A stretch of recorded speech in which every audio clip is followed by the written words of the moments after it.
Baik, Assalamualaikum warahmatullahi wabarakatuh. Bisa dengar suara saya? Waalaikumsalam warahmatullahi wabarakatuh. Coba. Oke, oke, oke. Ya, Pak. Ya, selamat siang semuanya. Kita tunggu 3 menit lagi. Ya, nah, teman-temannya biar masuk dulu.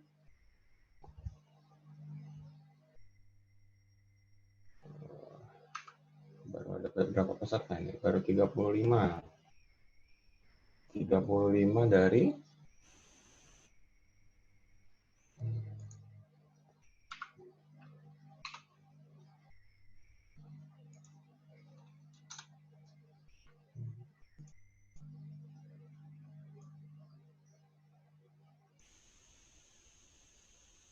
42. Ya, 7 orang lagi.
Hmm, 2 orang.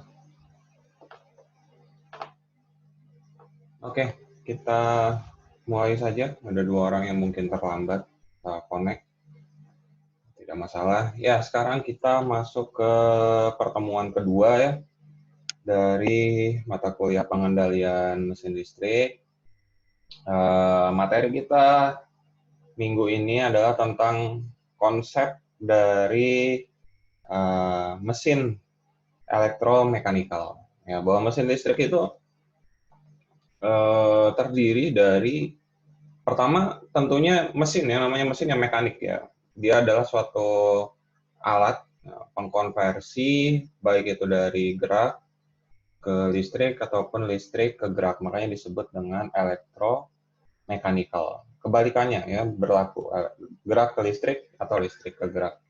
Nah, sebagai pembukaan saya akan mereview dulu yang minggu pertama kemarin ya, bahwa kemarin kan kita belajar tentang motivasi dari pengendalian mesin listrik. Lalu kita sudah melihat bahwa ternyata mesin listrik itu jenisnya di pembagian kategorinya itu utamanya dibagi menjadi 2, yaitu mesin DC dan mesin AC. Ya. Lalu kita di mata kuliah ini fokusnya adalah pada motor listrik. Ya, sama, ada motor DC dan motor AC. Nah, minggu lalu pula kalian sudah belajar mengenai perbedaan dari motor DC dan AC, baik itu kelebihan maupun kekurangannya. Nah, di sini saya sudah membawa contoh fisiknya ya, contoh fisik dari motor. Oke, ini saya nggak tahu apakah nanti kalian bisa melihat dengan jelas. Oke, nah di sini ada 2. Yang pertama, ini adalah motor DC. Bisa kalian lihat ya? Motor Bisa, DC. Pak.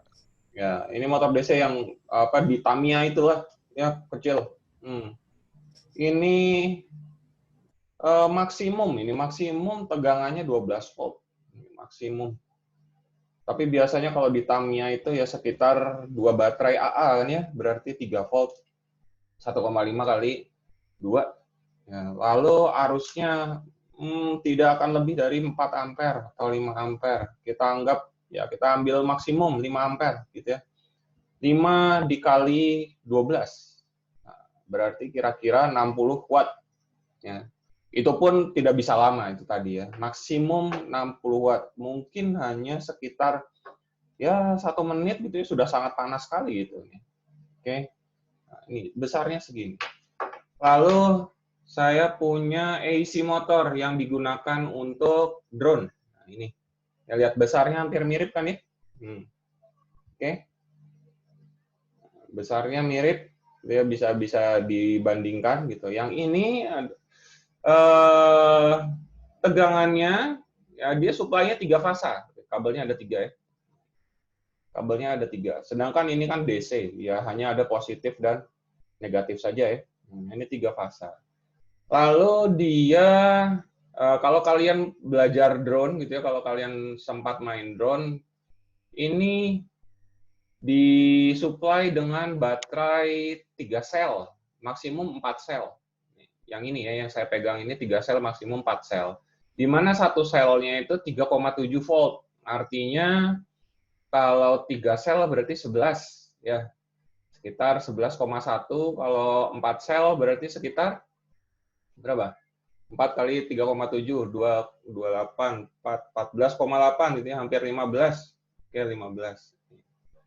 Ampernya, nah ampernya yang menarik ini. Ampernya ini maksimum 30 ampere. Sekecil ini 30 ampere. Berarti kalau kita hitung dayanya, ya, daya maksimumnya 30 dikali kalau 3S ya 11 gitu ya. Berarti 330 watt. Sekecil ini. Ya, 330 watt. Kalau misalnya yang pakai 4S berarti 30 dikali 14 itu berapa? Berapa itu? 420 ya? Nah, 420 watt. Jadi sudah terlihat kan bedanya ya? Maksud saya yang kemarin itu bahwa dari perbedaan AC dan DC. DC itu paling banyak digunakan di industri memang ini ya. Sampai sekarang. Kenapa? Karena pengontrolannya sangat mudah. Torsinya sangat mudah diatur. Hubungan antara torsi dan kecepatannya sangat baik ya DC motor, khususnya yang ini permanen magnet, mudah sekali diatur. Nah, sedangkan AC ya AC ini kalau kalian belajar drone, kalian pernah mendengar bahwa drone itu tidak bisa kalian masukkan langsung ke sumber 3 fasa ini ya, nggak bisa ini, ya. Nggak bisa. Bukan permasalahan tentang besar kecilnya tegangan, ini bisa mencapai 220. Ini bisa mencapai 220 volt. Bukan tentang itunya, tapi pengaturan posisi fasanya. Oke, sangat sulit sekali. Untuk mengatur ini kita bisa menggunakan scalar control. Oke, kalian sudah tahu kan ya scalar dan vektor, itu kan belajar di fisika dan matematika ya, kalkulus. Ada scalar, ada vektor. Kalau vektor, kalian tahu bahwa posisinya itu betul-betul diatur, ada I dan J gitu kan. Nah, kalau DC motor ini scalar pun sudah cukup. Scalar kontrol pun sudah cukup. Dengan mengatur apa? Tegangan DC-nya saja sudah cukup. Ya, pasti perbedaan kecepatannya akan sangat terlihat kalau kita masukkan tegangan 1 volt, 2 volt, sampai 12 volt, pasti terlihat jelas. Dan putarannya ini pasti smooth gitu ya. Tidak ada apa ibaratnya vibration. Oke, vibration-nya tidak akan terlalu kuat. Oke. Nah, kalian juga sudah belajar kan ya di mesin listrik gitu memutarkan DC motor. Itu sangat mudah sekali kan ya. Nah, tinggal masukkan ke supply. Sedangkan AC motor yang ini adalah BLDC ya. Ini BLDC, bukan induksi, oke, bukan induksi. Kalau induksi ya skala kontrol pun bisa gitu ya, V by F. Oke, nanti kita akan belajar. Tapi ini adalah BLDC. Ini adalah motor yang powerful. Tadi bisa dilihat yang ini hanya sekitar 60 watt, sedangkan yang ini lebih dari 300 watt dengan ukuran yang sama. Tapi untuk bisa berputar dengan normal itu tidak bisa langsung. Kita hubungkan kabel-kabelnya ini, ya, kabel 3 fasanya ini, dihubungkan langsung ke supply 3 fasa, nggak mungkin. Dia pasti tidak akan berputar dengan baik. Berputar, oke, berputar, tapi dia tidak smooth. Pasti vibration-nya sangat kuat, ya. Lalu dia pasti akan ada muter balik, gitu ya. Terus tek tek tek tek tek tek gitu. Tidak akan bisa berputar forward dengan baik. Kenapa? Ya itu tadi. Kekurangan dari AC motor itu jika ingin keluar efisiensi dan pengontrolannya sangat baik itu metodenya sulit. Ya, kita sebut dengan metode vektor, ya pengontrolan vektor. Kalian sudah belajar juga kan ya 3 fasa itu kan ada 3 gelombang, ya, 3 gelombang yang dipisahkan dengan sudut 120 derajat masing-masing fasanya untuk setiap fasanya. Nah itu ya akan dibagi lagi menjadi vektor-vektor. Untuk memunculkan 3 fasa saja sudah sulit. Oke, untuk memunculkan 3 fasa saja sudah sulit, apalagi membaginya menjadi beberapa vektor. Nah, tetapi kalau kita bisa mengatur supply vektornya, maka ini luar biasa ya. Kalian bisa lihat DC motor yang ini gitu ya, hanya untuk Tamiya yang kecil gitu ya, bebannya kecil sekali. Sedangkan ini bisa terbang sampai berapa kilo ya, sekarang itu kilo ini. Oke. Vertikal ya, bukan horizontal gitu, tapi vertikal dari bawah sampai 1 kilo ke atas lebih gitu dengan gaya thrust yang sangat kuat sekali gitu karena dayanya sangat besar. Nah, ini sebagai review ya, saya tunjukkan bahwa ternyata ya ini DC dan AC ya salah satu contohnya. Dari ukuran yang sama, powernya sangat berbeda. Oke, nah untuk yang tertarik untuk mempelajari lebih perbedaan antara AC dan DC, well kalian ya butuh sekolah lagi, ya butuh kuliah lagi. Kalau detail itu tidak diajarkan di S1. Kalian untuk mempelajari detail ini itu ada di bukan di teknik elektro juga ya, gitu, tapi di mekatronik. Nah, kalian carilah kalau yang tertarik gitu ya, yang tertarik itu di area mekatronik.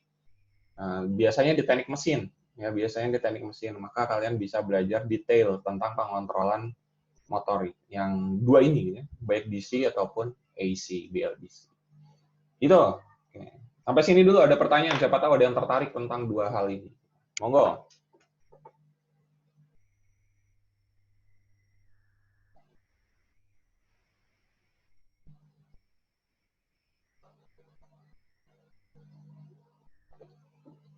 Masih terdengar kan ya suara saya ya?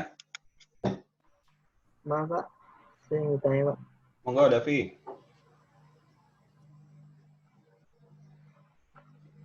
Saya Pak. Oh, siapa? Ali? Iya. Oh ya, oke. Yang saya ingin tanyakan tentang BLDC tadi Pak. Kan itu kalau nggak salah kemarin itu ada istilah trapezoid ya Pak. Betul. Nah, apakah kalau misalnya kita mengenal 3 fasa yang selama ini itu kan smooth sinusoid. Ya. Apakah kalau misalnya menggunakan itu tuh bentuknya trapesium gitu Pak maksudnya Pak? Oh, kalau ya, bagus, pertanyaan bagus. Ini BLDC ya, ini BLDC, betul, ini BLDC. Nah, BLDC itu kan sinyal inputnya harus trapezoidal, tapi AC ya, tapi AC. Ada fasa positif, ada fasa negatif. Nah, kalau kita memasukkan sinyal AC di sini, ya, dia berputar, ya, tapi tidak maksimum. Oke, pasti akan ada vibration itu tadi, Ali ya. Tidak bisa menggunakan pure AC, tidak bisa. Ya, pure sinusoid. Oke, dia harus modifikasi sinyal sign modification yang biasa kita sebut dengan sinyal trapezoid. Gitu. Nah, itu makanya kalau mungkin kan kalau Ali ini pernah megang drone ya semua gitu tahu ininya apa namanya komponennya. Ada yang namanya ESC, ya, Electronic Speed Controller. Nah, kalau yang electronic speed controller sekarang itu yaitu merubah tegangan DC ya menjadi tegangan trapezoid, itu inverter. Ya, ESC itu inverter. Kayak inverter yang bentuknya kecil kan ya. Saya tidak punya nih di sini. adanya di laboratorium ISI-nya. Dia bentuknya kotak kecil, ya, kecil. Inputnya DC 2 kan ya, 2 kabel positif sama negatif, lalu keluarnya 3. Nah ini masuk ke sini, masuk ke sini. Ada 3 trapezoid. Tapi ada juga ya drone yang dia menggunakan PMSM yang sine wave. Ya, kalau itu ya ISI-nya sine wave. Oke. Gitu. Kalau yang saya ini BLDC. Beda. Oke. Banyakan BLDC. Satu lagi Pak, saya Monggo. Nah, sekarang ini kan kayak BLDC ini kan penggunaannya bisa pada mobil listrik Pak. Betul. Misalnya, habis itu kita tahu bahwa penggunaan motor ini tidak menggunakan gearbox Pak. Nah, bagaimana? Saya juga yang update-nya itu kan kendalanya adalah bahwa penggunaan mobil listrik itu pada baterai. Saya memprediksikan bahwa itu bebannya kadang beban di awal misalnya dari diam menuju bergerak itu kan bebannya sangat tinggi, Pak. Betul. Nah, pertanyaan saya, kalau misalnya pada saat beban yang sangat tinggi itu, sedangkan motor kita memberikan input yang rendah, Pak. Dalam artian berarti motor tidak bergerak, Pak. Apakah itu banyak membuang daya, Pak? Nah, yang saya pikirkan itu kenapa tidak pada motor listrik ini tidak digunakan juga penggunaan gearbox, Pak. Sehingga kalau misalnya untuk input tegangan, maksudnya daya listrik yang kecil kan bisa mengangkat beban yang besar, Pak, dengan perbandingan gear tertentu, Pak. Kenapa tetap dipertahankan tetap tanpa menggunakan gearbox itu, Pak? Untuk pengaturan kecepatannya, Pak. Oke, ini pertanyaannya agak advance ya. Saya nggak tahu apa teman-temannya ngerti atau enggak nih. Tapi gini, saya jawab yang menggunakan dasarnya saja ya, Ali. Dan ini sudah diterangkan di mesin listrik. Saya yakin sudah pernah diterangkan di mesin listrik. Kalian tahu yang namanya cogging torque? Tidak, Pak. Enggak. Oh, masa enggak atau tulisan cogging, COGGING, cogging. Torsi awal. Nah, siapa itu? Siapa? Pernah dengar? Siapa ya? Suaranya. Rida. Oh, Rida, iya Rida. Pernah Rida ya? Ya, Pak. Apa tuh ya cogging torque? Ada yang bisa bantu saya nih? Cogging torque itu apa? Rida. Tahu saya kalau misalnya motor itu diputar jadi ada kayak menghambatnya gitu, Pak. Torsi awal gitu kan ya? Iya. Seperti torsi awal yang diakibatkan gitu. Gini, saya sederhanakan. Motor itu memiliki inersia. Ya, motor itu memiliki inersia dan friction. Oke, ya kalau kalian di DC motor itu ada kenal J dan B, ya 1/JS plus B. Itu adalah komponen yang nantinya harus dilawan pertama kali. Ya. Nah, untuk melawan itu, ya kita butuh torsi awal yang besar untuk mengalahkan cogging torque. Cogging torque itu adalah torsi yang diakibatkan oleh motornya itu sendiri. Ya, beban karena motornya itu sendiri.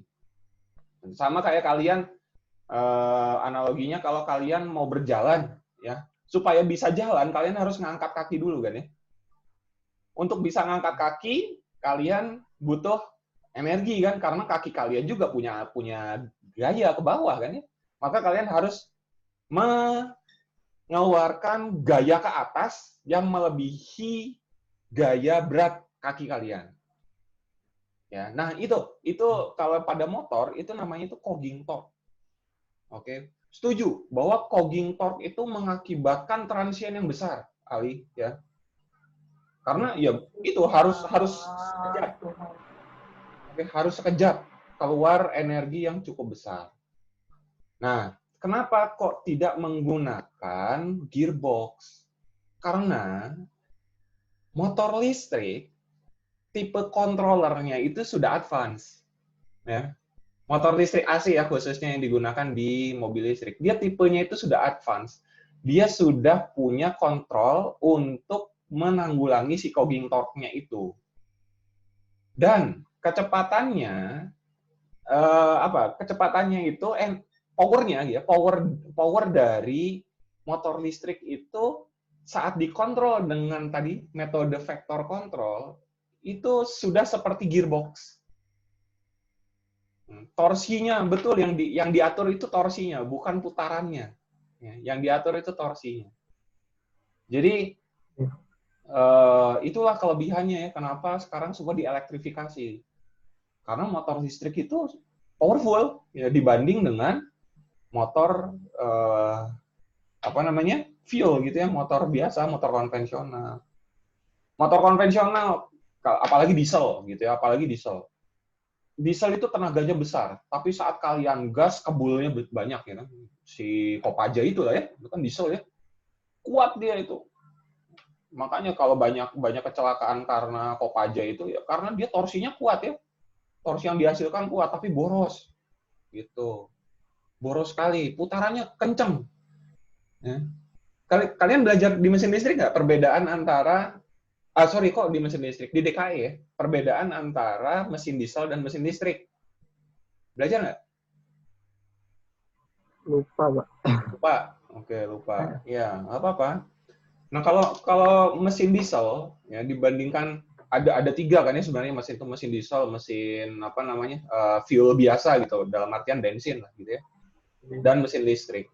Mesin diesel putarannya tinggi, putarannya rendah, torsinya sangat tinggi. Sedangkan kalau mesin yang biasa ya putarannya tinggi, dayanya rendah.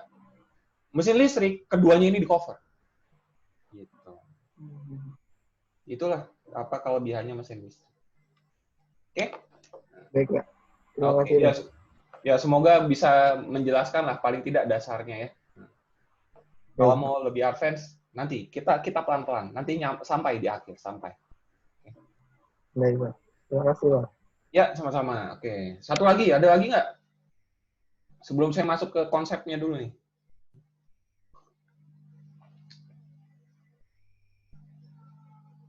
Tidak ada. Oke, saya lanjutkan ya. Nah, jadi menu kita hari ini fisika dasar 2. Ya. Kita akan belajar tentang fisika dasar 2. Bosan, sebosan-bosannya ada yang lupa. Ya. Jangan kan fisika dasar 2, tadi Ali aja lupa ya, DKE gitu kan. Lalu ada beberapa Kogingtok ya lupa. Nah, jadi kita review dulu tentang konsep dasar bagaimana prinsip kerja dari motor. Oke? Tapi hanya sekilas saja. Lalu yang kedua, tidak akan dipelajari di minggu ini, tapi dalam satu rangkaian ya, ada drives equipments dan peripheral. Oke? Mungkin ya minggu depan itu yang drives equipments and peripheral. Oke, nah pertama rotational motion.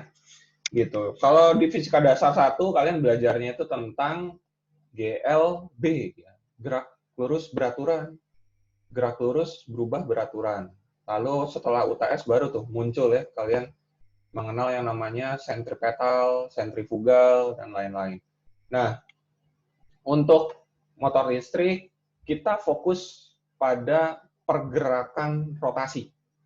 Ya, karena motor itu utamanya ya untuk merubah listrik menjadi gerak, gerakannya berputar. Ada juga yang sebenarnya dimodifikasi, ya, gerakannya menjadi horizontal ya, gitu. Tapi dia dengan putaran. Kalau kalian contohnya yang ini tuh tentang mesin CNC, oke, dia berputar gitu, tapi dia juga sekalian berjalan gitu ya, dengan cara perputarannya itu. Oke, diatur posisinya berdasarkan berapa banyaknya putaran. Oke. Selain itu, di lab kalian sudah pernah melihat yang namanya 3D printer. 3D printer itu pun menggunakan motor listrik, ya, stepper motor.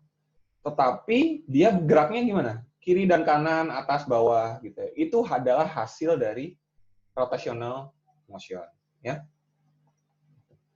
Jadi rotational motion ini rumit sebetulnya ya, karena dia adalah suatu gerakan 3 dimensi dan dia membutuhkan ilmu pengetahuan vektor, tentang vektor. untuk bisa mengetahui posisi-posisi exact-nya di mana. Gitu. Secara putaran, mungkin kalian melihatnya secara X dan Y, gitu ya, X dan Y. Posisi X dan posisi Y. Tapi tadi bisa juga kan mendorong, menarik, ya, ke depan atau ke belakang. Dalam artian ini misalnya rotornya, ini rotor, kelihatan ya, ini rotor. Putarannya X dan Y, sini gitu ya, sini dan ke sana. Tapi bisa juga karena dipasang suatu ulir gitu ya, maka dia akan bergerak ke depan dan belakang. Oke, jadi dia butuh 3 dimensi. Yang titik rotasinya itu ada pada poros. Poros itu mana? Ya rotornya ini. Oke, rotor. Oke. Dan dia tidak berubah-ubah. Maka disebut dengan fixed shaft. Oke, itu yang pertama, konsep pertama. Lalu jenis putaran hanya ada 2. Ada negatif dan ada positif. Selalu saya ingatkan bahwa negatif dan positif ini itu dasarnya adalah pengukuran sudut. Ya. Sudut busur derajat kalian itu. Oke. Kalau misalnya kalian mau mengukur 30 derajat, pasti titiknya dari mana? Sebelah kanan dulu kan ya? Oh, ini kalian kiri ya? Sorry, saya agak kamera saya tidak mirror ya. Jadi sebelah kiri dulu, baru ke sana, gitu kan ya? 30 derajat ukurnya ke sana.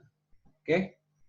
Jadi yang negative direction kita sebut dengan clockwise atau searah putaran jarum jam, karena arah putaran jarum jam itu kan dari 12 ke 6 gitu ya, gini. Bentar, ini bisa saya ubah dulu nggak ya ini ya, supaya kalian tidak bingung. Caranya gimana? Video setting. Oke, mirror. Oke. Nah, bener ya sekarang ya? Ini kalian melihatnya clockwise kan? Saya putarannya? Enggak, Pak. Enggak, Pak. Enggak. Counter. Counter clock. Oh, berarti tadi udah bener ya?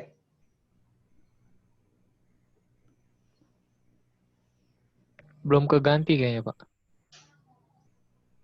Masa? Sebentar. Ini sekarang saya sedang clockwise nih. Kalian melihatnya apa? Counter, Pak. Counter, Pak. Counter? Clockwise. Counter clockwise. Counter clockwise. Berlawanan arah jarum jam ya? Makanya ini udah saya mirror loh. Sekarang? Di oke dulu kayaknya, Pak, di bawah, Pak.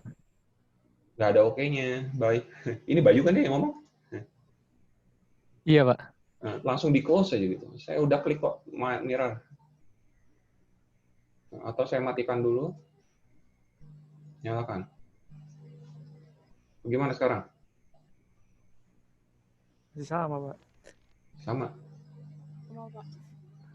Ya, oke lah ya. Ya udahlah, Pak. Berarti makanya. Ya sudahlah. Nah, ya sudah. Jadi searah jarum jam ya putarannya itu, berlawanan. Gimana sih ini? Oh, clockwise. Searah jarum jam itu kita sebut negatif. Ya, sesuai dengan perjanjian dari awal ya, dari kalian belajar tentang sudut. Oke. Tidak berubah sama sekali. Kayak saya masih gunakan konsep dasar itu. Lalu counterclockwise itu yang positif. Ya, tapi dia berlawanan arah jarum jam. Ya. Jadi ada 2. Nah, nanti kalau misalnya kalian melihat suatu motor, bagaimana menentukan clockwise dan counterclockwise-nya? Apalagi kalau. Nah, karena motor itu kan unik. Kalau diputarnya sama tangan, ya bisa gitu ya. Kalian muter pakai tangan kayak gini. Oh, ini clockwise, ini forward gitu kan ya. Ini counterclockwise, ini reverse gitu. Ya, kan tangan kalian yang muter. Tapi motor itu kan digerakkan oleh listrik ya. Ada fasa-fasa tertentu dan ada polaritas tertentu kan. Pada motor DC misalnya, ini anggap motor DC. Karena ini yang paling kelihatan ya. Dan ada kabel ini.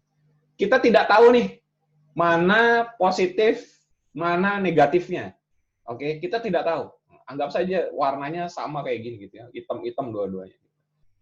Lalu bagaimana supaya tahu dia yang positifnya mana, yang negatifnya mana, gitu. Ya tentunya dengan cara menentukan direction ini, gitu ya. Kalau dia bergerak clockwise, dalam artian misalnya ini ya, ini ada dua, oke, A dan B misalnya.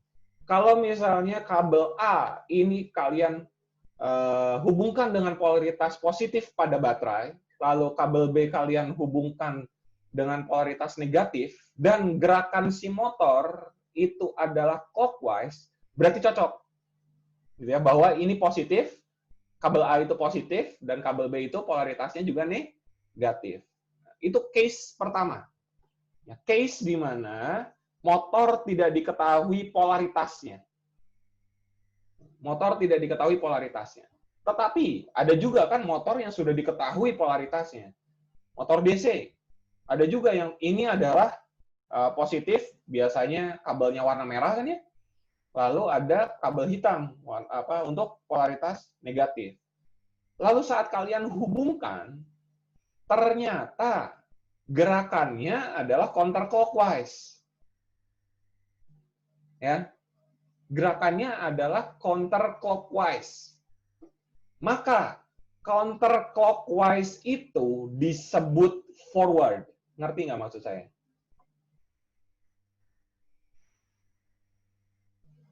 Saat ada motor memiliki polaritas yang sudah ditentukan.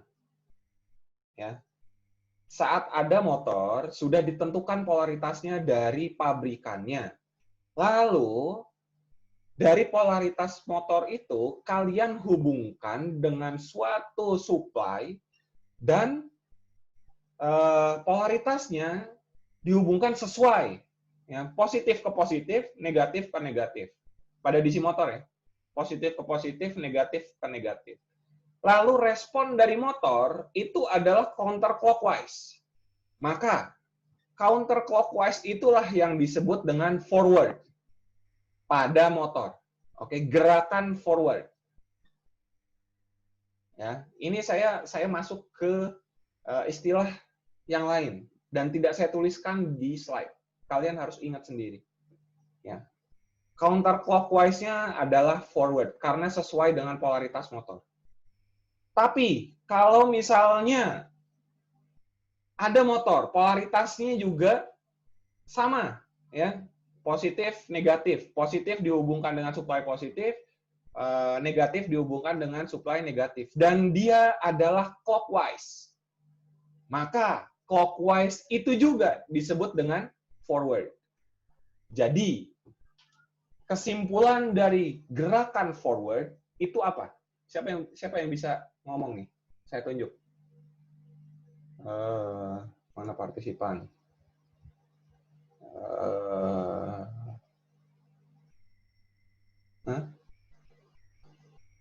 Anissa Deayanti.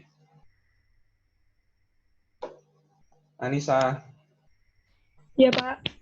Ya, apa kesimpulannya tadi dari penjelasan saya? Bisa kamu garis besarkan nggak? Jadi mau itu counterclockwise ataupun clockwise, apabila dia sesuai dengan polaritas motornya, maka dia akan disebut dengan forward. Oke, good. Singkat, padat, jelas. Ngerti ya semuanya? Iya, ngerti, Pak. Ya.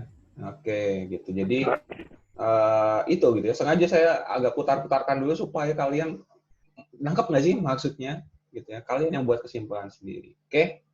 Nah, terima kasih Anissa telah membantu saya menarik kesimpulan. Ya. Iya, sama-sama, Pak. Ya, jadi begitu ya. Kalau kalian memasang motor, baik itu DC, baik itu AC, oke. AC juga kan ada fasa dan netral. Oke, malah itu tidak terlihat kan ya? Tidak terlihat mana fasa, mana netral, karena dua-duanya bisa dibolak-balik. Namanya juga motor AC, motor bolak-balik. No problem, tidak akan rusak. Tapi kalau DC bisa saja gitu, karena dia misalnya dia ternyata motor satu arah, ya. Ada gitu yang menggunakan gearbox kan ya, motor satu arah. Kalau misalnya dia dibalik, ngerem, panas, kebakar. Bisa saja seperti itu. Nah, jadi jika motor dihubungkan dengan supply dan dia sesuai dengan polaritas-polaritasnya, maka gerakan pertamanya disebut dengan forward. Ya. Pada mesin DC, positif ke positif, negatif ke negatif. Pada mesin AC, motor AC, fasa ke fasa, netral ke netral. Atau ada fasa R, fasa S, fasa T, 3 fasa ya. Dihubungkan dengan inverter pada U, V, dan W. Maka dia forward. Oke? Gitu. Oke. Ya, sampai sini ada pertanyaan, silakan.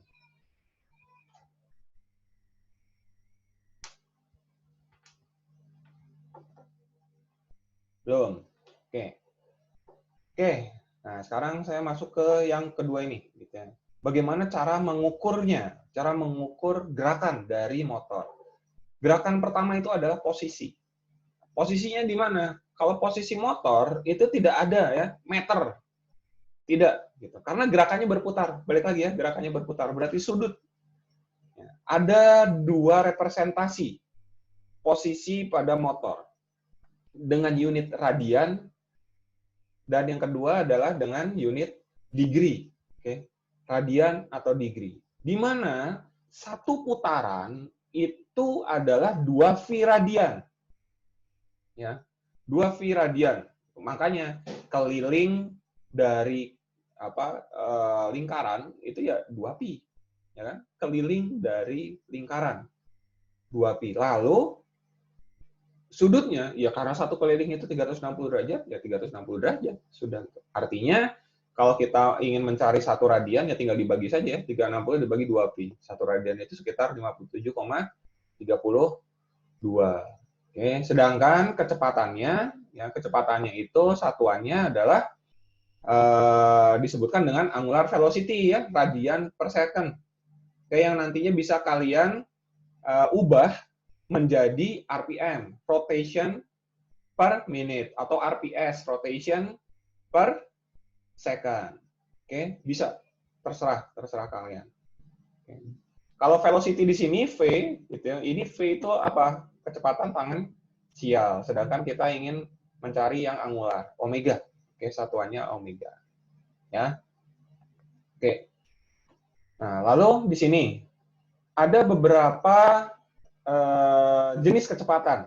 Oke, ada beberapa jenis kecepatan yang simbolnya sebenarnya ini saya ambil standar ya. Nah, tapi yang paling penting itu apa konsepnya lah kalian ya. Simbol itu bisa kalian gunakan apapun. Untuk angular velocity yang satuannya radian per second itu simbolnya adalah omega ya, omega. Lalu kenapa ini omega m? Karena di sini nanti kita akan belajar yang namanya putaran mekanik dan putaran elektrik. Ya, ada 2, oke? Ada putaran mekanik dan ada putaran elektrik. 2 hal yang berbeda. Besarannya bisa sama, ya, besarannya bisa sama. Nilainya bisa sama, tapi pengertiannya berbeda. Omega m itu adalah omega mechanical. Oke, kecepatan mekanikal. Nah, nanti yang elektrik ya tentunya omega E gitu ya. Omega electrical. Lalu ada yang disebut dengan angular velocity dengan satuan revolution per second, rotasi per detik. Ya, itu biasanya Fm. F itu kan frekuensi ya. Nah, frekuensi itu kan biasanya juga angular disebut dengan angular velocity. Oke. Dia frekuensi mekanikal. Lalu yang revolution per minute itu disebut dengan N, ya. Simbolnya NM. Ini yang mungkin kalian pelajari di DKE dan mesin listrik ya. Nah, di sini sudah jelas nih rumusnya berbeda, oke? Untuk N, ya, revolution per minute itu 60 dikali dengan angular velocity yang Fm. Oke. Jangan sampai kebingungan. Oke, jangan sampai kebingungan. Ini dasar-dasar formula saja. Oke, kalian tidak harus hafal, gitu, tapi paham. Oke, kenapa seperti ini. Lalu acceleration dan angular acceleration. Kalau acceleration itu yang tangensial, gerak lurus. Oke. Kalau yang angular, alpha. Oke, alpha. Turunan dari kecepatan. Oke, Next-nya, ya, jadi kita belajar kecepatan, kita belajar percepatan. Lalu ada lagi satu yang paling penting juga di motor, apa? Torsi. Oke, torsi ini adalah salah satu parameter yang selalu diperhatikan oleh desainer apapun, ya, aplikasi apapun dalam memilih motor yang tepat.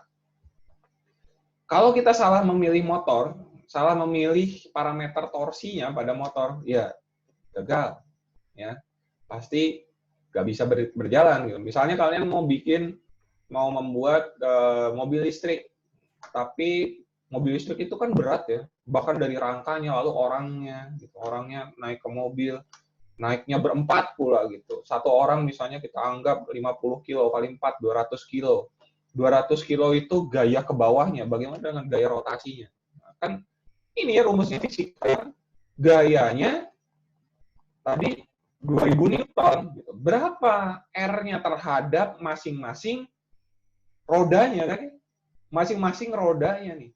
Jarak dari titik pusat setiap orang yang naik di mobil itu ke titik pusat roda dari mobilnya, dan di situ ada 4. Gitu. Maka setiap roda pasti akan menghasilkan pasti akan torsi totalnya gitu, pasti akan dibagi ke 4 roda gitu. Jika mobilnya 4 roda ya, gitu. Oke. Jadi torsi itu sangat penting. Oke, ini saya tampilkan di sini hanya fundamental saja, saya tidak akan mengulang. Oke.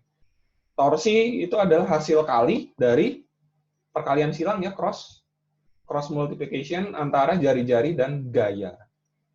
Oke, sini.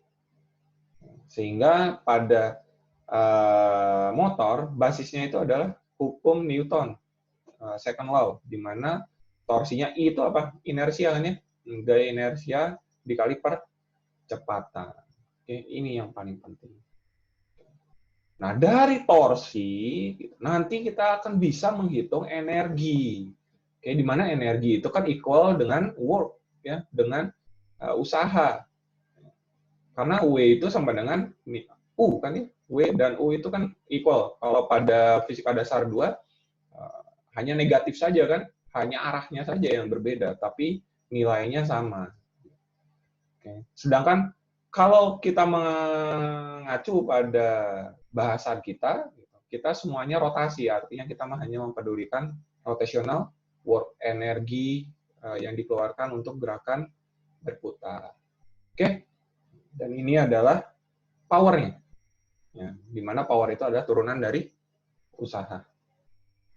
Oke, ini adalah konsep dasar yang harus kalian gunakan. Kalau kalian masih bingung tentang konsepnya, silakan kalian baca ulang dari fisika dasar 2 sampai mesin listrik.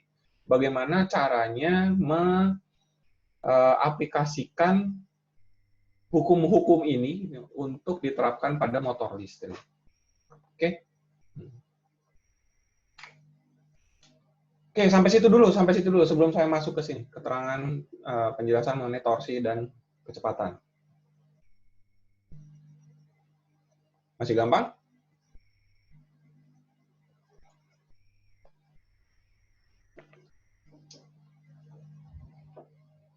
Nggak gampang, Pak, cuma ingatnya.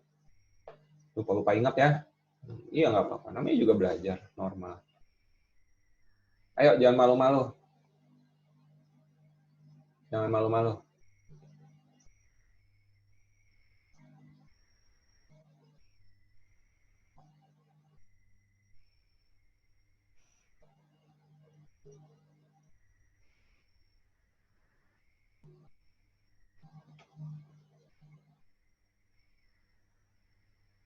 Belum?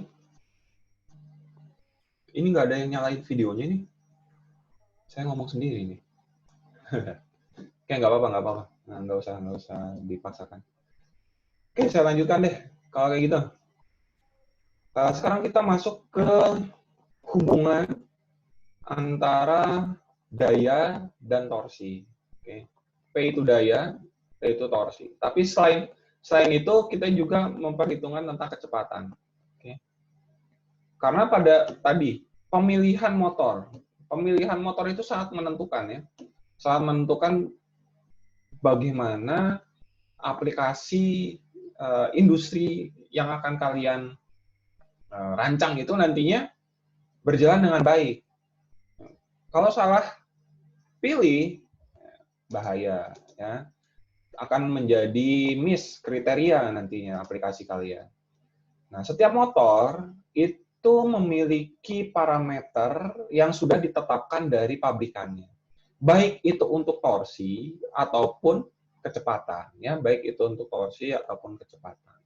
Nah, hubungannya bisa kalian lihat pada gambar yang sebelah sini, ya, yang garis biru dan merah ini, grafik garis biru dan merah, yang ada CPSR-nya ya. CPSR itu adalah Constant Power Speed Region. Oke. Constant Power Speed Region. Nah, grafik ini maksudnya apa sih? Grafik ini adalah hubungan antara power dan torsi terhadap kecepatannya. Di mana? Sebentar. Maksudnya ini apa? W-base. Ini adalah kecepatan rotasi sesuai dengan parameter yang diberikan oleh pabrikan. Jika pabrikan bilang bahwa motor itu kecepatannya maksimum 1000 RPM gitu ya, maksimum pada nameplate-nya ya, pada datasheet. Nah, itu adalah base-nya. Oke. Base-nya. Misalkan 1000 RPM. Oke.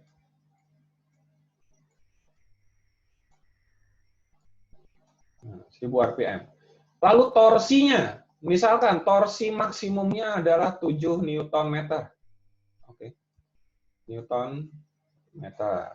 Nah, misalkan ini. Maka pada region 1 nih.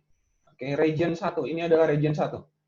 Ini dari 0 ya, 0 sampai W base, 0 sampai TE dan P. Region 1 kita namakan constant torque region. Kenapa? Karena pada titik 0 sampai omega base ini, pada kecepatan sesuai dengan nameplate-nya, motor itu pasti bisa menghasilkan torsi yang sesuai, gitu ya, maksimumnya segini. Ingat, ya, bahwa torsi itu adalah gaya yang dihasilkan oleh motor. Baik ada beban maupun tak berbeban. Saat tidak ada beban, torsi mekaniknya pasti kecil. Ya, torsi mekaniknya pasti kecil. Kenapa? Karena torsi mekaniknya itu cuma untuk menggerakkan inersia rotor dan gesekan pada motornya saja. Ya. Hanya itu saja. Makanya dia menghasilkan torsi mekanik yang kecil. Kalau dia punya torsi mekaniknya kecil, maka dibutuhkan torsi elektrik yang sama dengan torsi mekanik. Ya. Artinya apa? Artinya TE sama dengan TM. Ya. Kalau dia tanpa beban, ya konstan terus kan ya. Torsinya itu pasti akan segitu-gitu aja. Gitu. Sampai dia di titik kecepatan maksimum. Misalnya 1000 RPM. Maka 0 sampai 1000, torsi yang dihasilkan oleh motor akan selalu sama. Ya, akan selalu sama. Dalam tanda kutip, beban tidak berubah. Ya, keadaannya tidak berubah. Sekarang, keadaan kedua. Dia motornya dikasih beban. Oke, motornya dikasih beban. Misalkan apa ya, tangan kalian lah gitu ya dipegang. Tapi torsi mekanik yang diakibatkan oleh tangan kalian itu tidak lebih besar dari 7 Newton gitu. Maksimum sajalah kita asumsikan maksimumnya itu 7 Newton meter. Maka kecepatannya jika motor itu 0 sampai 1000, torsi yang dihasilkan oleh motornya itu bisa sampai 7 Newton meter. Ya. Jika sampai 1000 RPM. Oke. Case kedua ya, dia akan bisa menghasilkan konstan torque. Nah, akan berubah menjadi zona kedua, Ini zona kedua, di mana zona kedua kita sebut constant power region. Itu jika torsi kalian, ya, torsinya tidak berubah. Tadi tetap 7 Nm. Tapi kecepatan motor kalian tinggikan. Oke, tidak mau 1000 RPM kecepatannya. Tapi kalian ingin motornya itu lebih kenceng lagi. Melebihi parameter yang diberikan oleh pabrikan. Bisa tidak? Bisa. Naikin aja tegangannya kan ya. Naikin tegangannya. Tapi ingat bahwa ada hukum kekekalan energi kan. Kalau tegangannya naik, powernya kan harus tetap. Ya, power ini harus tetap.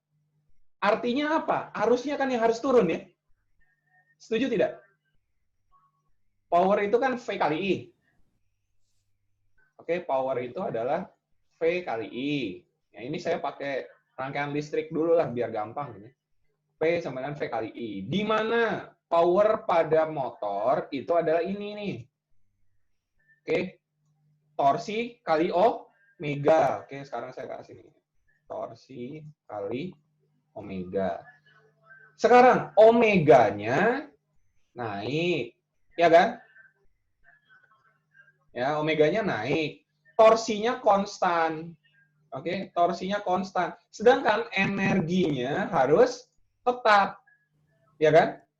Kalau dihubungkan dengan persamaan ini, gitu. Tadi kan untuk menaikkan kecepatan, V-nya yang naik kan ya? Tegangannya dinaikkan. Artinya arusnya turun kan? Ya. Iya, Pak. Arusnya turun. Torsi yang tadi saya katakan konstan, itu torsi apa? Torsi mekanik. Oke, torsi beban tangan kalian. Torsi beban tangan kalian. Sedangkan torsi yang dihitung itu torsi elektrik. Torsi elektrik itu yang dihasilkan oleh motor. Kalau arusnya turun, maka torsinya juga harus turun. Artinya torsi ini akan semakin turun jika kecepatannya kalian naikkan terus. Oke, masuk konsepnya? Masuk, Pak. Sampai sini ada pertanyaan dulu. Ini agak sulit nih. Nah, saya menghubungkan dengan hukum-hukum yang biasa kalian gunakan dulu ya. P sama dengan V kali I, P sama dengan torsi kali omega. Dan hubungannya dengan motor. Oke? Kalau ada pertanyaan, silakan.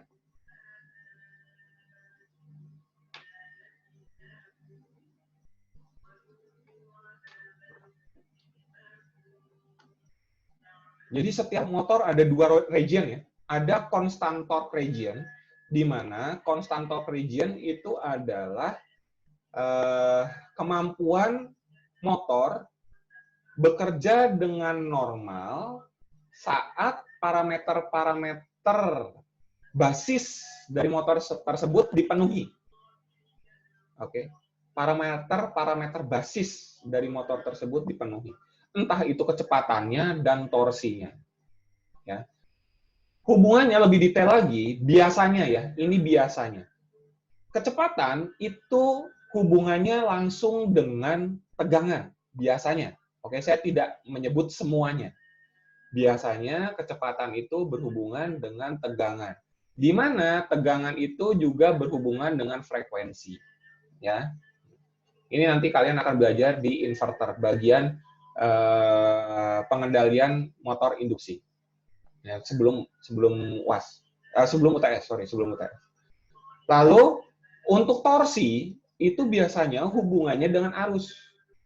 Oke.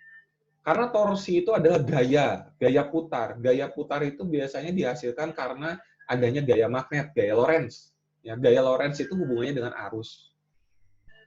Ya kan? Diingat-ingat ya. Itu runut berpikirnya mulai dari fisika dasar sampai ke pengendalian. Makanya itu ya, banyak ya mata kuliah prekuisitnya untuk pengendalian ini karena ya rumit gitu. Saya akan tarik terus dari bawah. Oke. Lalu yang kedua ya, region di mana hukum kekekalan energi berlaku. Bahwa motor ataupun semua mesin listrik itu bisa melebihi parameter basisnya, parameter basis yang diberikan oleh pabrikan, yang diberikan oleh datasheet, tetapi selalu memperhatikan hukum-hukum kekekalan energi. Energi ya, energi tidak bisa hilang atau tidak bisa ditambahkan. Yang bisa adalah dimodifikasi parameter-parameter yang bisa yang menghasilkan energi ini, gitu ya. Di mana energi hubungannya juga dengan daya, oke? Energi hubungannya dengan daya. Kalau tegangannya naik, ya arusnya yang harus turun. Kalau arusnya naik, ya tegangannya yang turun. Gitu. Ya. Oke. Sambil nunggu kalau ada yang mau bertanya.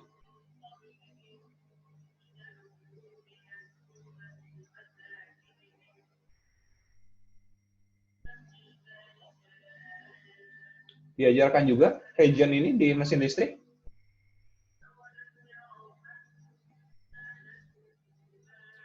Diajarkan Pak, tapi lupa juga. Lupa juga, iya. Iya, wajar lah baru 1 kali, 2 kali. Saya belajar ini udah ratusan kali ya, makanya saya ingat. Saya fisika dasar belajar cuma berapa kali. Tapi karena saya belajar ini, saya masih ingat. Yang berhubungan saja. Kalau misalnya saya disuruh menerangkan apa, hukum Hooke gitu ya, misalnya hukum Hooke, tahu kan? Yang itu digunakan oleh Pak Hermin dalam menjelaskan DSK, saya juga agak-agak lupa gitu. Wajar. Tapi kalian harus tetap terus belajar, diingat-ingat lagi. Apalagi kalau misalnya yang mau bermain di area elektromekanik ya. Ini menentukan sekali. Kalau yang nggak di elektromekanik gimana Pak? Sama aja, hukum kekekalan energi kan semua belajar, bahkan IPS ya. Sosial itu juga belajar tentang hukum kekekalan energi ya. Hanya beda jenisnya. Kalau sosial itu hukum kekekalan pemasukan dan pengeluaran gitu kan. Debit dan kredit harus seimbang gitu kan ceritanya. Iya, itu kan kekekalan energi juga, cuma dimodifikasi sesuai dengan bagian. Oke, kalau nggak ada sebelum kita istirahat azan, saya lanjutkan ke yang kedua ini. Yang kedua ini adalah pengembangan dari grafik yang pertama ya, grafik region 1 dan region 2. Jadi kalau pada motor itu dikembangkan kembali khususnya pada induction motor. Pada induction motor itu ada 3 zona ya. Ada zona pengereman, braking, ada zona motoring, motor sebagai motor, dan sebagai generator. Maksudnya sebagai generator itu apa? Dia diberikan kecepatan, ya, diberikan listrik, tapi ternyata energi listrik supply-nya ini tidak lebih besar daripada lawannya. Karena setiap motor itu kan kalian tahu ada yang namanya back EMF. Ya, ada yang namanya back EMF. Back electromotive force, ada gaya lawan. Kalau pada motoring, gaya lawannya itu kecil. Dari inersia dan dari gaya gesek. Cukup itu saja kan ya. Itu motor, zona motoring. Artinya gerakannya masih sama gitu. Tapi saat generating, dia dikasih ke depan, tapi gerakannya malah mundur. Oke? Dia dikasih energi, tapi gerakannya malah mundur. Malah jadi generating kan? Nah, itu maksudnya ya. Bagaimana nanti contohnya? Ada setelah ini ya. Kalau braking gimana? Dia ngerem. Motor kalian lah gitu ya. Apa namanya? Honda atau apa gitu. Kalian gas, terus kalian rem gitu. Nggak bergerak kan? Nah, itu adalah braking region. Torsinya apa? Torsinya naik sebetulnya. Torsinya naik, tapi dibatasi terus gitu. Karena saat starting, dia langsung direm. Maka torsinya tidak bisa maksimum. Torsinya ya sama dengan torsi tidak bisa mengalahkan cogging torque-nya. Tidak bisa mengalahkan cogging torque. Oke, azan, istirahat dulu sekitar berapa 3 menit paling. Yuk. Saya mute dulu ya. Sekalian kalian kumpulkan pertanyaan.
Oke, sudah selesai azannya. Ya. Oke, saya ulangi lagi ya. Nah, jadi kalau di sini saya kasih zonanya zona 1. Oke, lalu ini adalah zona 2. Lalu ini adalah zona 3. Ya. Nah, jadi pertama, zona 1. Zona 1 ini adalah saat motor tidak bergerak. Ya. Tidak bergerak itu bukan berarti tidak diberikan supply, oke? Supply diberikan, tapi dia sudah direm dari awal. Ya, sekali lagi, supply sudah diberikan, setelah itu direm, oke, maka motornya tidak akan berputar. Ya, seperti motor kalian digas tapi sambil direm, oke? Bunyinya aja kenceng kan ya, tapi nggak maju-maju. Nah itu kan ada torsinya, kalian ngerasa kan ya? Motor kalian agak maju pertamanya, oke? Nah itu adalah torsinya, oke? Yang agak maju tadi itu adalah torsinya. Sorry kalau misalnya saya memberikan contoh menggunakan motor bakar ya. Saya menggunakan motor bakar ya, supaya kalian sadar, karena itu yang paling sering kalian gunakan. Gas, agak maju, tapi langsung kalian rem. Itu ada di zona 1. Nah, lalu motoring. Ya saat kalian naik, gasnya ditekan, gitu ya, pedal gasnya ditekan, diputar, remnya tidak ditekan, maka maju. Gitu. Nah, itu saat orangnya cuma 1, yang naik motor cuma 1, mungkin torsinya segini gitu naiknya ya. Tapi saat misalkan kalau motor itu biasanya berapa orang sih? 2 kan ya? Nah, 2 gitu. Mungkin dia di sini. Tapi saceng lu gitu ya, bonceng telu, iki nangkene gitu. Kayak di sini ya. Maksimum mungkin kan ya. 4. Nah, gimana 4? Kalau 4 orang, 5 orang gitu kan, kalian pernah melihat ya motor dinaikin 4 sampai 5 orang. Nah, itu melebihi itu ya. Melebihi standar. Nah, itu berbahaya kan ya? Berbahaya, motornya overpower. Oke.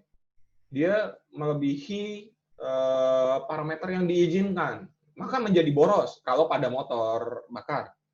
Ya. Torsinya sudah maksimum yang akhirnya. Nih, saat torsinya sudah maksimum, orangnya misalnya yang naik 5, powernya maksimum sekali, ya, powernya sudah maksimum, dia kecepatannya gimana? Kecepatannya mungkin bisa maksimum, ya, mungkin kecepatannya bisa maksimum melebihi, tapi sangat lama sekali. Kenapa? Karena torsinya turun, ya nggak kuat. Si motornya itu nggak kuat ngangkat. Ya. Maka dia ada di zona yang nantinya, gitu, lama-kelamaan, dia akan muncul di zona ketiga.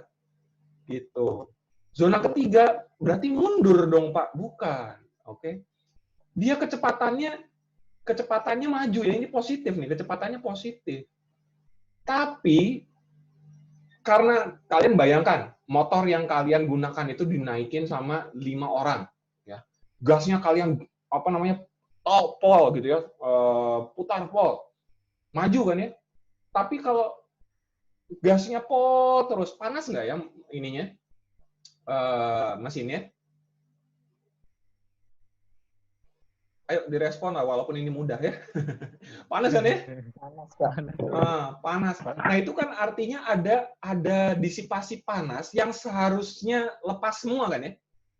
Lepas semua, tapi ada yang diserap oleh motornya. Ada yang didapatkan oleh motornya. Akhirnya motornya kelebihan panas. Itu yang generating ya, menjadi generating kalau pada motor bakar nih. Generating akhirnya nanti overheat. Saat overheat rusak. Kalau rusak sih masih mending, kebakar gitu. Sudah tidak berbekas itu rusaknya kan. Nah, itu yang menjadi perhatian. Motor listrik juga sama. Ya, motor listrik juga sama. Nanti kita belajar di zona 4 kuadran. Nah, ini nameplate-nya yang harus kalian pahami. Kalian pernah lihat ini di lab. Kalau kalian praktikum mesin listrik. Di mesin induksi ada nih yang kayak gini-gini ya. Ada. Ini untuk DC motor misalnya, ada nomornya, ada frame-nya, ada bulan pembuatan tahun, lalu tipenya, ya biasanya ada. Lalu di sini yang paling penting itu adalah nih kecepatan, ya. Lalu tegangan, arus. Di sini karena shunt, ya, maka kan ada field, ya, ada tegangan medan yang dibutuhkan, tegangan arus medan. Lalu di sini jenis pendinginan yang digunakan. Karena tadi ada panas yang dihasilkan. Nah, ini biasanya yang ditulis di nameplate.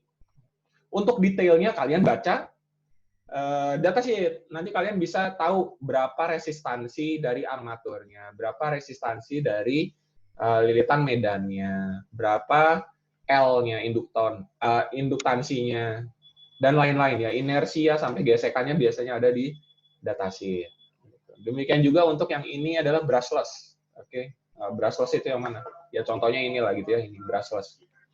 Ada torque konstan. Kalian taunya ini KT gitu ya. Lalu ada current konstan, ada KE gitu, yang biasanya nilainya tidak jauh berbeda. Biasanya asumsinya sama. Lalu powernya berapa? Rated speed. Nah, ini yang saya maksud tadi omega base. Ya, rated speed. Basisnya 4000 rpm. Tapi motor ini bisa lebih dari 4.000 RPM. Dengan cara apa? Dengan cara menggunakan metode flux flux weakening region di area constant power region. Oke, ini kalau nggak salah yang ini itu motor induksi. Ini motor induksi. Iya, motor induksi. Ada voltasenya. Voltasenya beda-beda di sini. Ada voltase hubung delta, dan ada voltase hubung bintang. Lalu ada ampernya juga gitu. Ampere delta, ampere bintang. Jadi semuanya bisa muncul di sini. Jika menggunakan frekuensi 50 Hz, jika menggunakan frekuensi 60 Hz. Ini biasanya ditempel di motornya. Oke. Nah, selanjutnya ini yang menarik. Nah, ini yang agak sedikit membingungkan ya, agak sedikit membingungkan. Operasi 4 kuadran dari motor. Ya, operasi 4 kuadran dari motor. Sekarang 4 kuadran itu apa ya? Kuadran kartesian yang kalian kenal dari awal. Ya, ada zona 1, 2, 3, 4. Oke, ada 1, 2, 3, 4. Nah, pada motor sama dibagi menjadi 4 zona operasional. Oke. Zona pertama disebut dengan forward direction. Artinya apa? Kecepatannya, di sini kita lihat ya, ini adalah hubungan antara kecepatan dan torsi. Oke, ini omega dan torsi. Kita anggap ini adalah mobil listrik. Ya, ini adalah mobil listrik. Saat dia ada di zona 1, artinya apa? Kecepatannya positif, torsinya positif. Dia bergerak maju. Oke? Dia bergerak maju. Powernya positif. Normal saja kan ya, kayak kalian punya motor, kasih aja tegangan, maju, gitu kan, forward. Nah, sekarang dia akan berubah menjadi zona kedua. Oke, dia akan berubah menjadi zona kedua jika dia bergeraknya maju. Mobilnya maju, terus kalian rem. Set. Ya. Mobilnya berhenti kan ya. Nah, saat direm sampai berhenti, gerakannya masih maju, tapi dia melambat. Ada deacceleration. Oke, brake. Oke, brake. Pengereman. Maju, tapi torsinya negatif. Ya, gayanya mundur. Seperti apa kalau kalian belajar fisika dasar 1 itu kan ada koefisien gesek statis dan ada koefisien gesek mekanis, ya. Nah, ini torsi itu koefisien gesek mekanis yang arahnya berlawanan. Brake. Oke. Lalu dia pindah ke zona ketiga. Ini adalah zona di mana torsi negatif, kecepatan pun negatif. Artinya apa ya? Mundur, ya. Dia mundur, gerakannya mundur. Si mobil itu kalian atret, ya. Atret mundur, parkir. Oke. Parkir mundur. Tidak ada pengereman sama sekali ya, tapi gerakannya mundur. Torsi positifnya itu berubah menjadi negatif, bukan karena pengereman. Dia akselerasi nggak? Iya, akselerasi. Karena tidak ada pengereman. Dia kan tetap digas, kan ya, mundur itu. Zona ketiga. Sekarang, zona keempat. Sudah mundur, dia rem. Ya. Torsinya menjadi positif, kan ya? Torsinya menjadi positif, karena dia harus berhenti. Gitu. Mundur ke sini, berhentinya kan arahnya harusnya ke depan. Gitu kan. Itu ya. Zona keempat. Oke. Nah, kalau di sini, ini agak dibalik nih ya. Torsinya yang di atas, speed-nya di kanan nih. Jadi sumbu X kecepatan, torsi sumbu Y. Gitu. Sama saja. Oke. Motoring ada di zona ke-1 dan ke-3. Braking itu ada di zona ke-2 dan ke-4. Oke. Nah, next. Nah, ini contoh dari aplikasinya. Aplikasinya saya ambil aplikasi lift. Ya, lift. Crane, ya, lift ataupun crane sama saja kan itu ya, untuk mengangkat barang dengan menggunakan katrol, dan di mana katrolnya menggunakan motor, oke, motor. pada kuadran 1. Nah, misalkan gini, torsi kecepatannya dianggap positif itu jika ke sini nih ya. Saya nggak usah dicoret deh. Delete aja. Mana erase. Oke.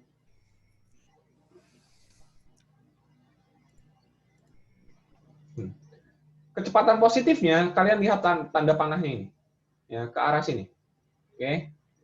Artinya, torsi mekanik itu sama dengan torsi elektrik ya, pada kasus ini, di mana itu dikeluarkan oleh motornya. Dia ingin mengangkat beban ini kan ya, loaded cage. Artinya, di sini misalnya lift gitu, kalian tuh sedang naik lift di sini, dari bawah mau ke atas. Motor bergeraknya ke sini, gitu. Torsinya ke sini. Tapi kalian kan gayanya ke bawah ya. Artinya ada gaya ke bawah sini. Gitu. Oke. Saya tambahkan lagi satu. Ini gitu. Ini adalah gaya berat kalian ya. Kuenya ke bawah gitu ya.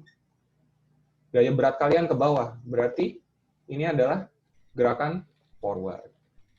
Lalu bagaimana kasusnya saat di kuadran 2? Gitu.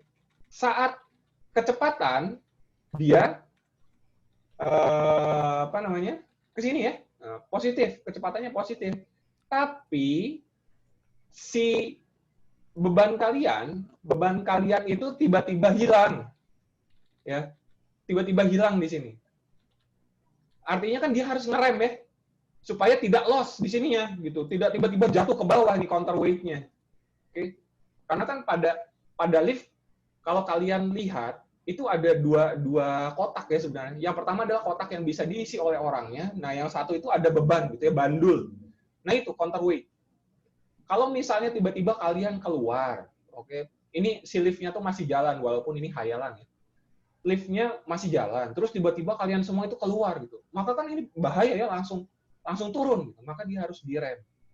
Nah, artinya dia akan memiliki bebannya akan berubah ya, bukan di empty cage-nya, bukan di loaded cage-nya ini, tapi ada di counterweight-nya ini. Sehingga direm, torsinya akan berlawanan dari kuadran 1. Oke. Di situ. Oke, perbedaannya pada aplikasi lift. Nah, sekarang di sini kuadran 3. Gimana?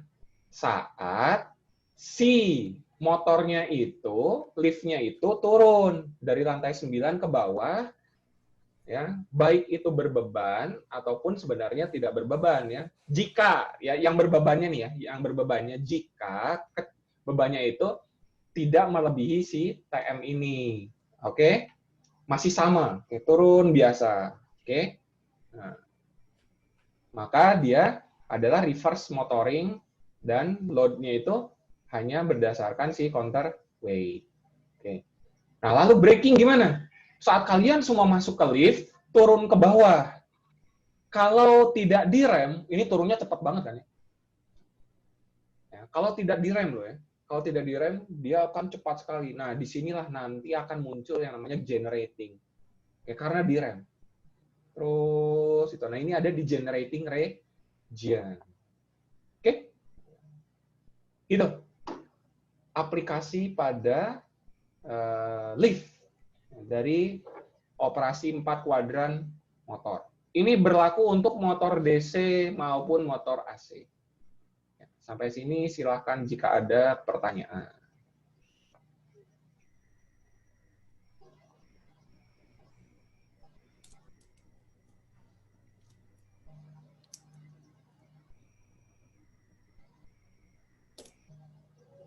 Silakan. Itu ada yang udah buka. Davi, Bila, siapa lagi nih?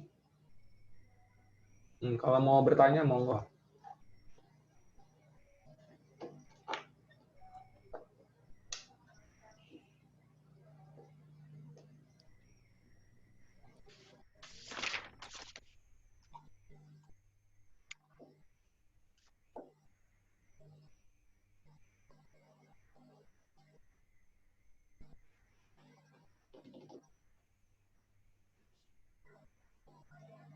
Ini masih mudah?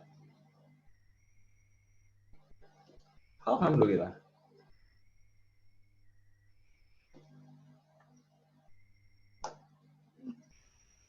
Ya, Bila?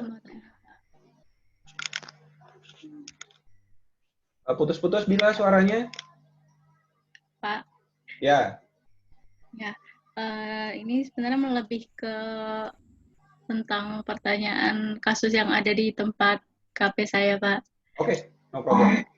Jadi kan ada mesin extruder yang motornya itu disambungkan ke shaft extrudernya. Jadi itu disambung ke skrunya itu dia yang double. Jadi gunanya skrunya itu untuk menggiling bahannya itu, Pak. Tapi kan bahannya itu kalau misalnya sudah lama tidak dipanaskan, itu dia akan mengeras.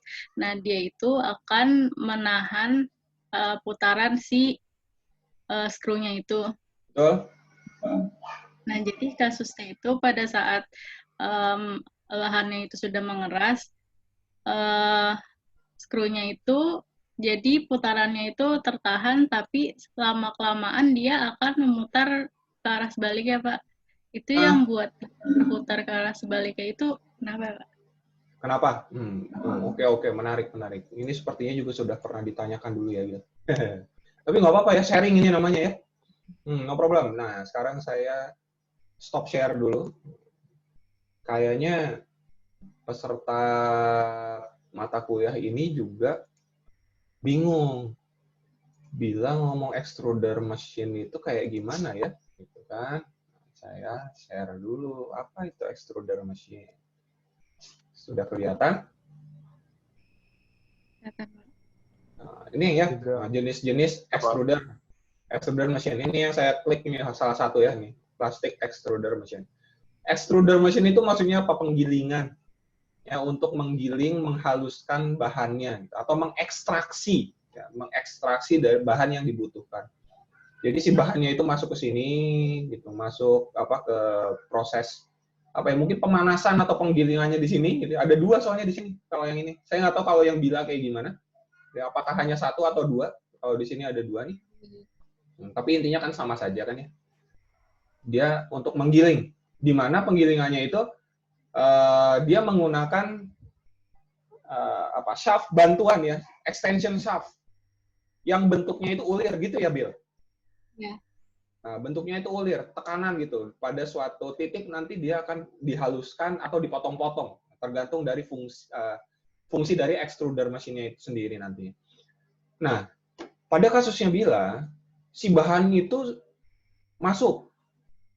Lalu saat di-extrude itu maksudnya diproses gitu, tekan. Saat mesinnya masih baru, normal nih semuanya. Gitu. Tidak ada pengotor sisa, ya pengotor sisa yang nempel di ulirnya itu gitu ya. Di ulirnya itu tuh nggak ada, bersih sama sekali. Nah, setelah dipakai dalam waktu yang lama, ya namanya juga bahan, apalagi bahan industri. Industri itu kan pasti kapasitasnya besar, ya. Ini aja deh. Nah, kelihatan ya, feeding screw. Nah, di sini ya. Nih, bahannya besar nih di sini. Masuk ke sini, digiling, ada yang nempel di ulirnya, ada yang nempel di sini, gitu ya. Terus mungkin ditambah dengan aditif-aditif yang lain nih di sini, supaya apa? Dia lebih mudah digilingnya. Ada yang ditambahkan cairan atau apapun itu, nanti masuk lagi ke extrude yang kedua nih di sini. Digiling lagi lebih halus gitu kan. Jadi ada beberapa faktor yang menyebabkan si screw-nya ini, ulirnya ini dikotori oleh bahan produksinya.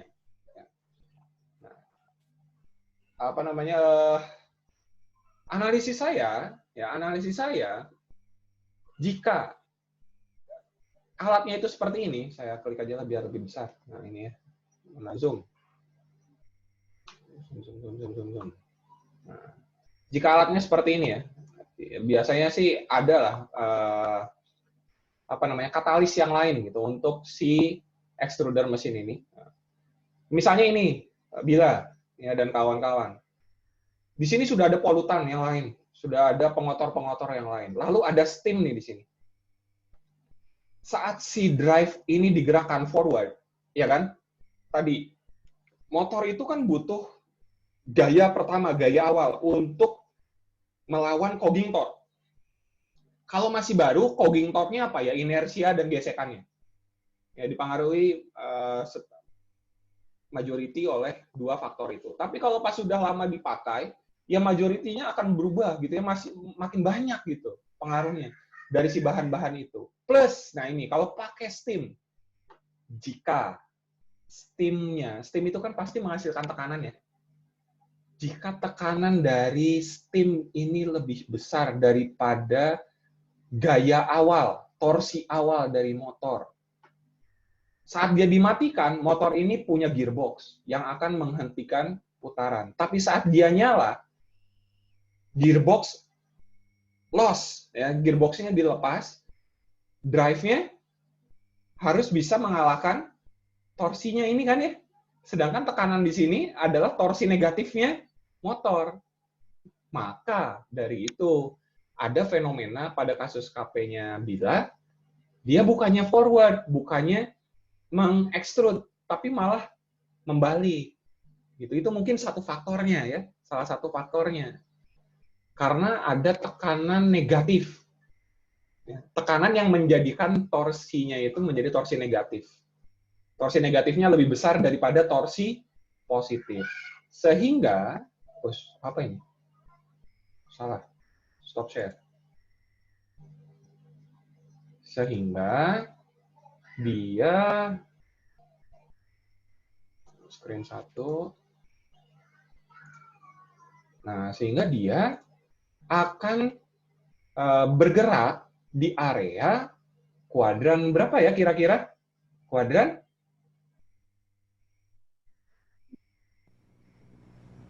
3. Oh, kok kuadran 3? Kuadran 4 ya? Kuadran 4. Oke. Karena load-nya lebih besar. Ya, load-nya lebih besar. Kecepatannya jadi negatif kan, mundur kan dia jadinya. Ya. Kecepatannya jadi mundur. Oke. Padahal dia memberikan torsi yang positif juga kan di sini kan. Torsinya kan positif tuh. Si motornya kan digerakkan kan, maju ya. Tapi torsi positifnya itu tidak lebih besar daripada bebannya. Sehingga si beban inilah yang malah memutarkan kebalik. Jadi negatif. Gitu ceritanya. Oke, kuadran 4. Ya. Pak, Ya. mau bertanya, Pak. Yang mengenai reverse braking sama yang braking itu maksudnya motor tuh melakukan pengereman, Pak ya? Maksudnya torsi yang dihasilkan motor itu untuk mengerem pergerakan atau bagaimana, Pak? Braking. Nah, saya lebih mudah di sini ya. Braking ya. Braking istilah braking gitu. Kalau misalnya di keseharian kita kan kalau braking kan tenaga kita yang diberikan kepada motor. Nah, apakah di sini itu sama? Soalnya saya melihat tadi yang di kuadran 4 yang barusan Bapak jelaskan itu seolah-olah motor yang melawan. Jadi lawanan motor itu yang menghasilkan pengereman, Pak. Saya menangkapnya seperti itu, Pak. Apakah benar, Pak? Gini. Saya perjelas lagi. Maksudnya braking ya. Maksudnya braking. Untuk yang kuadran 2, analoginya seperti ini deh. Analoginya. Saya tidak akan menggunakan rem tangan. Ya, saya tidak akan menggunakan rem tangan. Tapi ali. Nah, sekarang yang rem itu bukan rem, tapi ali. Yang naik motor itu misalnya si Dias gitu. Dias naik motor nih. Di depan ada ali. Dias tentunya kan ngegas ya. Dias ini tentunya ngegas. Terus nabrak kamu kan, Li? Iya, Pak. Nah, pada satu titik kamu kan berat ya, Li ya. Kamu kan punya gaya berat, gaya tekan ke bawah dan kamu punya tenaga untuk melawan motornya kan? Oke, sampai sini paham dulu nggak nih? Iya, Pak. Oke, nah saat dia nabrak kamu tahan motornya, dia gerakannya kemana? Nggak diam, Pak. Masih bergerak maju, Pak. Tapi masih bergerak maju kan ya? Masih bergerak maju, kecepatannya maju. Kamu dorong dengan gaya yang melawan kecepatannya Dias kan? Kecepatan motornya Dias ya? Iya, Pak. Bias masih bergerak maju, tapi cepat atau lambat? Lambat, Pak. Lambat. Zona kedua. Oke, braking. Tidak sampai berhenti dulu lah. Oke, tidak sampai berhenti. Ya. Iya, Pak. Tapi biasanya masih mendorong kamu, dan kamu, ngapain sih? Ini gue ketabrak nih, gitu kan ya. Biasanya kan kayak gitu kan, kalian bercanda itu ya. Nah. Lalu, pada satu titik, kamu, gitu ya, ternyata kamu tuh sudah latihan itu nge-gym gitu ya, badannya sampai kayak si Deddy Corbuzier. Berhenti itu motornya si siapa? Dias gitu ya. Marah kamu kan, "Wih, jangan nabrak-nabrak dong." Ya, artinya forward ya, yang asalnya gerakannya forward menjadi berhenti, totally break. Oke, totally. Artinya apa? TM dan TL sama. Ya. Gaya dorong motornya Dias dan gaya dorong kamu, Li, sama. 0. Oke? Iya, Pak. Nah, itu ada di titik mana? Masih di titik kuadran 2. Oke? Masih di titik kuadran 2, peralihan. Nih, saya mau pindah nih sebentar lagi. Saat baru berhenti, itu ada di kuadran 2. Saat sudah mau, kamu kan tenaganya lebih besar daripada motornya si Dias. Iya, Pak. Dias ngegas terus nih, ngejailin kamu kan, tapi tenaga kamu lebih besar. Kamu dorong, dan motornya mundur. Motor mundur tuh gara-gara siapa? Tenaga saya, Pak. Iya, gara-gara kamu. Padahal Dias forward kan ya? Iya. Padahal Dias itu ngegas gitu. Artinya apa? Dias menghasilkan torsi yang melawan kamu. Torsinya positif, gitu. Karena kita melihat dari posisinya Dias, ya. Iya. Ngegas terus. Tapi karena torsi kamu lebih besar, gaya kamu lebih besar, torsi negatif ya kamu itu ya, maka gerakannya Dias bukannya maju, tapi mundur. Ya, itu kecepatannya negatif. Gitu. Oke. Dia tuh pengennya maju, tapi kok jadi mundur gitu loh. Karena ada gaya yang melawan dia. Gitu. Yang besarnya itu ya, yang nilainya itu lebih besar daripada gayanya motornya. Gitu. Bebannya lebih besar. Gitu, jelas? Yang lain juga jelas? Ini memang agak bulat gitu ya, agak susah dipahaminya. Kenapa? Karena kebanyakan mahasiswa ataupun yang mempelajari tentang ini itu menganggap bahwa beban itu diam. Ya, beban itu selalu statis, tidak ya. Beban itu bisa dinamis ya. Nggak hanya melulu diam gitu.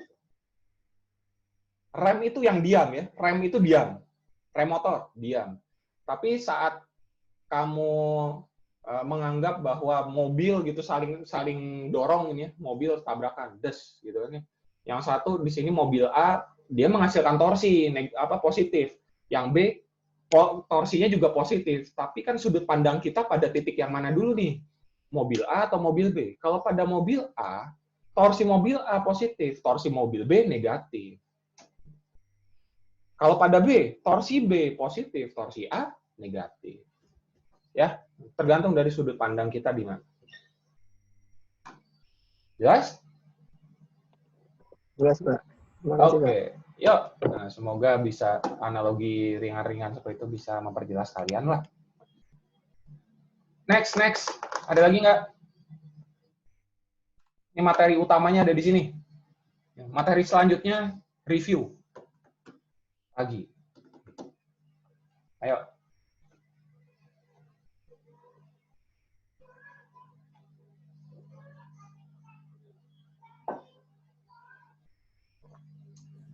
Pak, mau nanya, Pak. Oh iya, Davi. Betul, Davi? Kan, iya, Pak. Kalau misalnya tadi kasusnya Bila, kan motornya tadi dia yang muter tuh misalnya tadi steamnya kan, itu bukan torsinya jadi negatif, Pak. Apa? Maksudnya jadinya kan torsinya bukannya dia negatif, kok masuknya ke kuadran 4? Setuju. Kalau kamu, gini, kamu kan melihatnya torsi negatif itu karena dilihatnya dari motor, betul kan? Iya.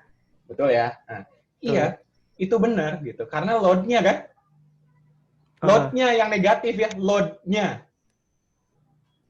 Lihat, Iya. dengar ya, poin saya nih. Load-nya itu negatif. Motornya torsinya apa?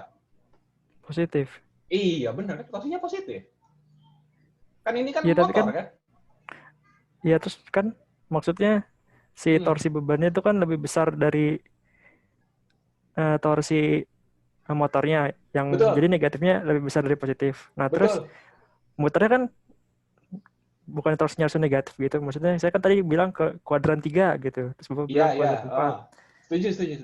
Nah, saya bilang kuadran 4. Ya. Karena gini kan, maksud kamu gini. Saya paham.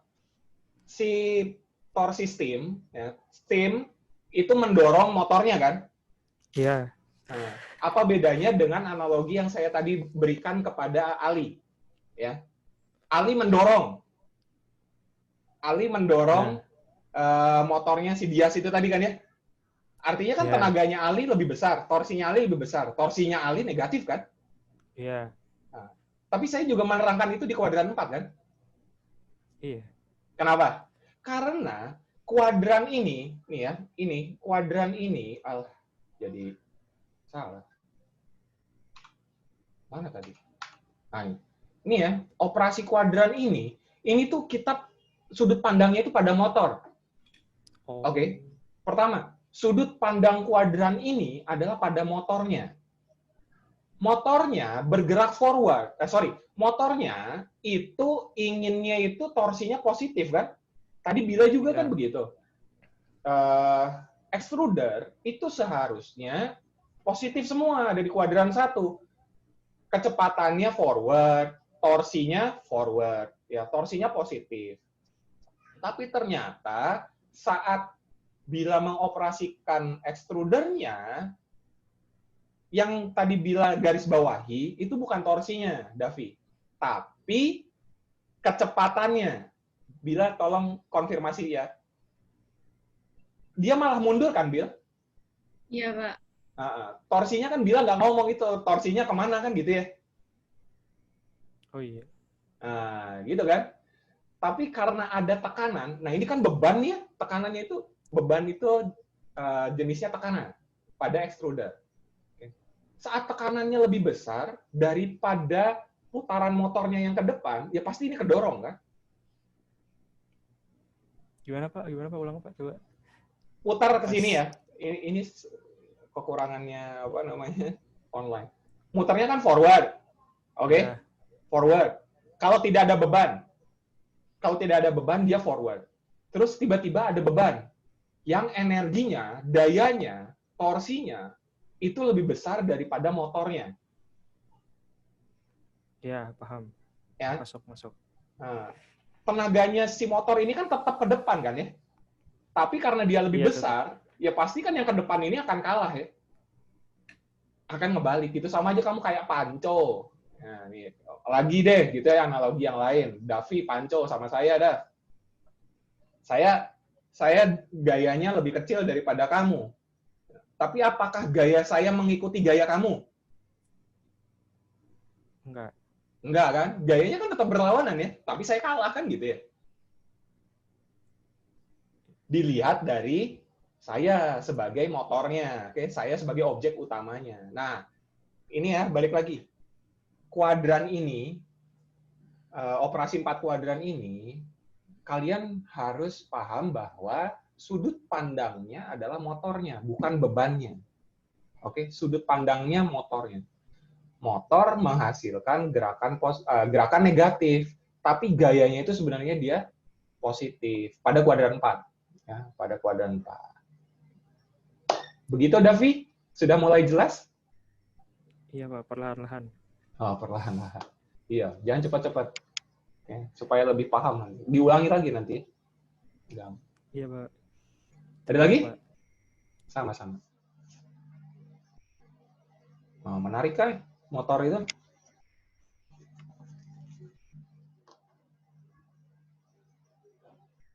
Nah, ini dari tadi kita belajar tentang masih teoritis ya, teoritis, dan saya banyak ngomong. Iya. Kenapa? Ini adalah cara menganalisis. Oke, daya analisis. Dilihat dari teori-teori. Nah, kalian nanti harus bisa sampai sana. Oke, itulah yang nanti akan kalian tuliskan dalam cara mengerjakan tugas. Bagaimana menurut teori ini sehingga analisis kalian berdasarkan teori, gerakannya seperti apa, fenomena yang terjadi seperti apa, karena apa. Itu yang diharapkan dari S1 ya, khususnya. Lebih jauh lagi tuh S1 kayak gitu. Oke. Ya, saya kira masih ada waktu 3 menit sebelum saya tutup perkuliahannya. Dilanjut besok. Silakan kalau ada pertanyaan.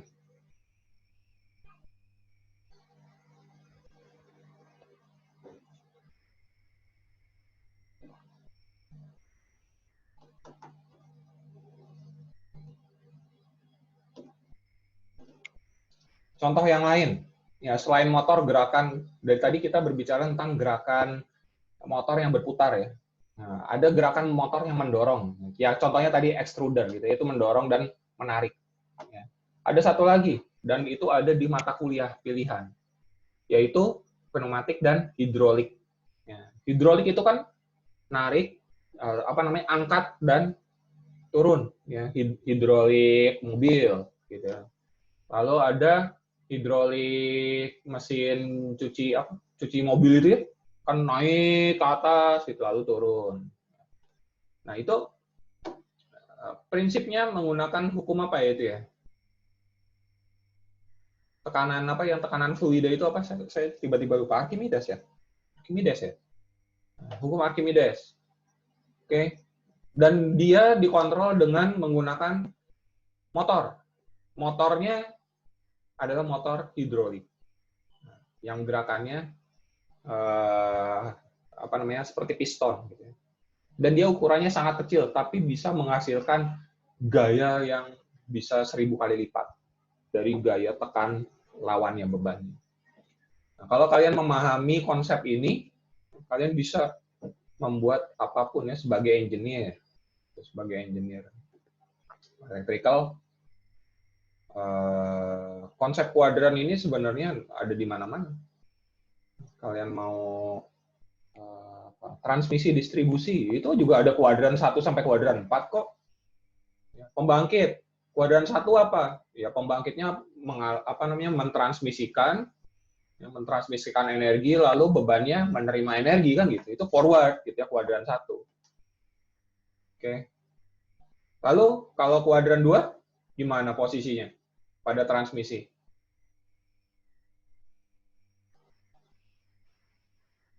Menghasilkan gitu ya, pembangkitnya menghasilkan dan sudah dipakai bebannya beban induktif. Ya, berarti kan ada serangan balik kan sedikit tapi tidak sampai menghentikan sistemnya ya. Gitu, dia mentransmisikan. Lalu misalnya ada motor gitu kan ya. Nah, motor ini kan ada back EMF-nya menyerang si pembangkit gitu. Industri itu kan menyerang pembangkit. Itu ada di kuadran 2. Terus kalau kuadran 3 ya generator, gitu kan? Generator itu kan kuadran 3 ya, pembangkitan. Gitu. Pembangkitannya total ya, pembangkitan saja. Oke. Kuadran 4. Kuadran 4.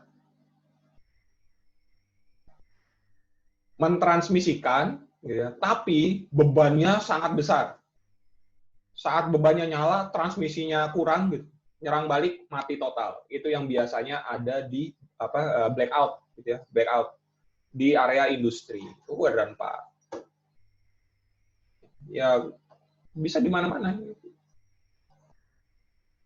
Anak power, anak kontrol sama saja, anak elektro. Yang mau TA di transmisi, silakan. Di mana-mana.